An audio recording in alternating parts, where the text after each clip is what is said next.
So, what does it really take to create an outsider? Welcome to The Explainer. Today, we're breaking down two modern masterpieces, Moonlight and Joker. We're going to look at how each of these films uses the language of cinema to do something amazing, not just to show us a character on the margins, but to reveal the exact pressures that literally forge their identity. Both of these films are all about the incredible transformations of their main characters, right? You've got Chiron in Moonlight and Arthur Fleck in Joker.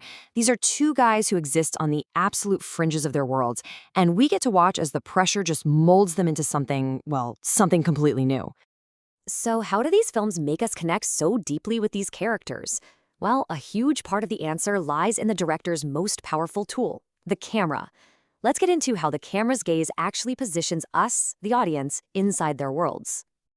And right away, you see their approaches couldn't be more different. In Moonlight, director Barry Jenkins goes for what we'd call subjective immersion. The whole goal is to put us right inside Chiron's head. But with Joker, Todd Phillips creates a kind of sympathetic alienation.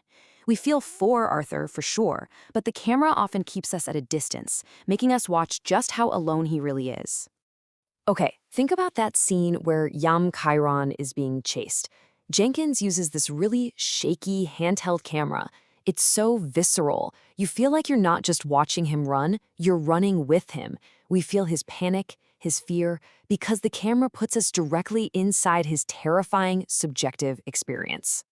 Now, Joker does something totally different. It uses this powerful push and pull technique. 1 minute, we're in this uncomfortably tight close-up on Arthur's face, forcing us to connect with his pain. And then boom, the camera yanks back to a wide shot, and he's just this tiny, lonely figure against the massive, hostile city of Gotham. It's constantly reminding us how alienated he is. This amazing camera work really sets the stage for a core idea in both films, how these characters are forced to perform new identities.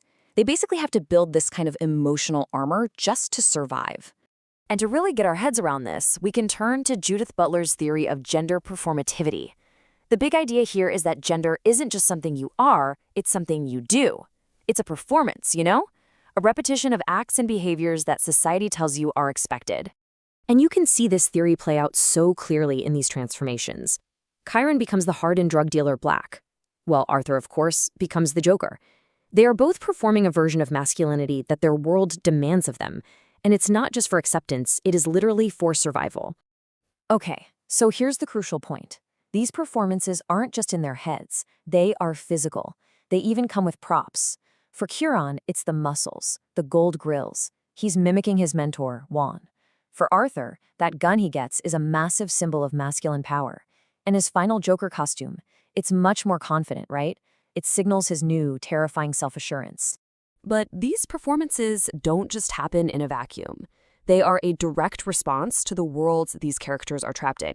So let's dig into how the specific contexts of Miami and Gotham really shape who they become. Honestly, the settings are practically characters themselves. Chiron is growing up in this super masculine environment of 1980s Miami, right in the middle of the war on drugs. Meanwhile, Arthur is being absolutely smothered by the social decay of Gotham, a city that's basically 1970s New York City from movies like Taxi Driver. It's a place drowning in garbage and despair, where nobody cares about anyone. Now, to really understand the unique weight on Chiron's shoulders, we need to talk about a theory called intersectionality from Kimberly Crenshaw. It says that different parts of our identity, like our race, our class, our gender, our sexuality, they don't exist separately. They overlap and intersect to create really specific experiences of prejudice. And this is exactly what makes Chiron's struggle so incredibly complex. He's not just dealing with one thing. He's being crushed by the intersection of his race, his sexuality, and his poverty all at the same time, in an environment that is hostile to pretty much every single part of his true self. So we've looked at how the filmmakers build these worlds and characters, but what about us? Our role as the audience isn't just to sit back and watch. So how do we decode the really complex messages these films are sending?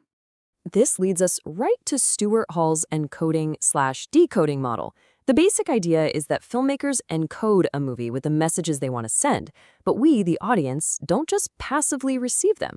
We actively decode that message based on our own life experiences, our backgrounds, and what we believe. Hall says there are three main ways we can read a film. First, there's the preferred reading. That's where we pretty much accept the message the filmmaker was going for. Then there's a negotiated reading, where you might agree with the big picture but argue with some of the details. And finally, you have the oppositional reading, where you just completely reject the intended message. And this is where it gets really, really interesting for both Moonlight and Joker. A preferred reading of Joker might be that a broken society is to blame for creating him, but an oppositional reading might say, nope, it's all on Arthur's individual choices. See? The films don't give you any easy answers. And in the end, that's the point. These films are powerful because they don't offer simple solutions. They force us to ask really difficult questions about identity, about society, and about who's responsible. They hold up a mirror, and how we see the reflections of Chiron and Arthur, well, that says just as much about us and our world as it does about theirs. The final decoding, that's up to you.